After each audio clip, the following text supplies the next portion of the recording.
An Irish fashion designer is at the center of a disturbing new legal battle, nearly a year after she was found dead on a yacht in the Hamptons. Martha Nolan-O'Slatarra, a 33-year-old designer originally from County Carlow in Ireland, was discovered unconscious aboard a vessel called Wrongful in the early morning hours of August 5, 2025. The yacht was docked at the Montauk Yacht Club, and Nolan-O'Slatarra had reportedly spent the previous evening with the vessel's owner, Christopher Durnan. She was pronounced dead at the scene. Authorities initially treated her death as a homicide investigation, but Suffolk County Police later stated that there was no evidence suggesting foul play. Now, however, her family's legal action is bringing renewed attention to the circumstances surrounding her final hours. Her family has filed a $50 million wrongful death lawsuit against Durnan in the New York Supreme Court, seeking damages connected to what they describe as personal injuries and conscious pain and suffering before her death. And as that case moves forward, new details are emerging about what witnesses allegedly heard and saw at the yacht club that night. According to the family's attorney, Michael Bowe, guests at the Montauk Yacht Club reported hearing screams coming from the docks late on the night before Nolan-O'Slatarra was discovered dead. That revelation has added another disturbing element to the family's lawsuit.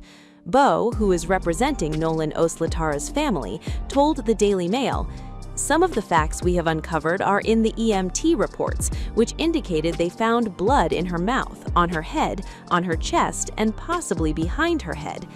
Those claims are part of the family's case, but they have not been established as findings of criminal wrongdoing against Durnan.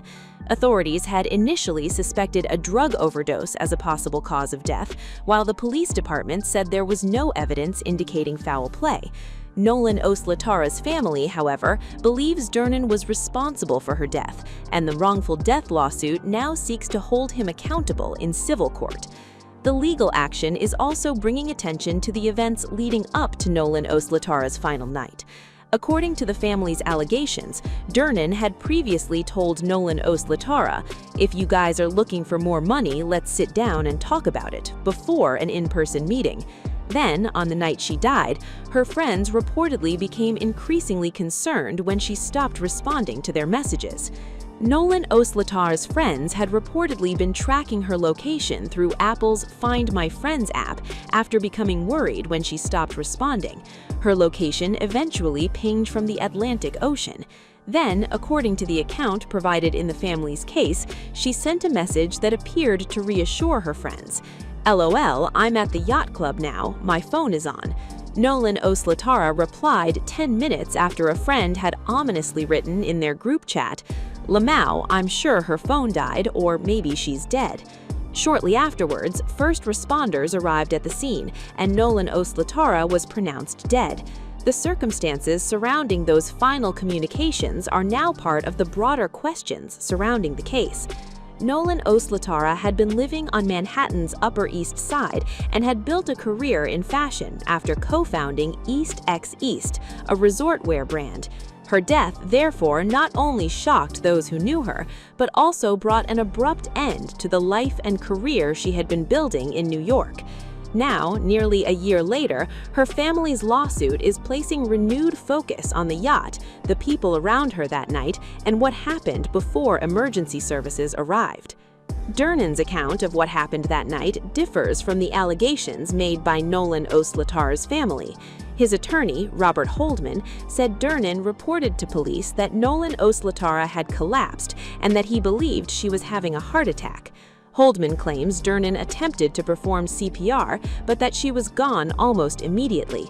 However, the family's attorney has disputed aspects of that account, including who first alerted authorities. Bowe claimed that a bystander, rather than Durnan, was the person who alerted authorities around midnight.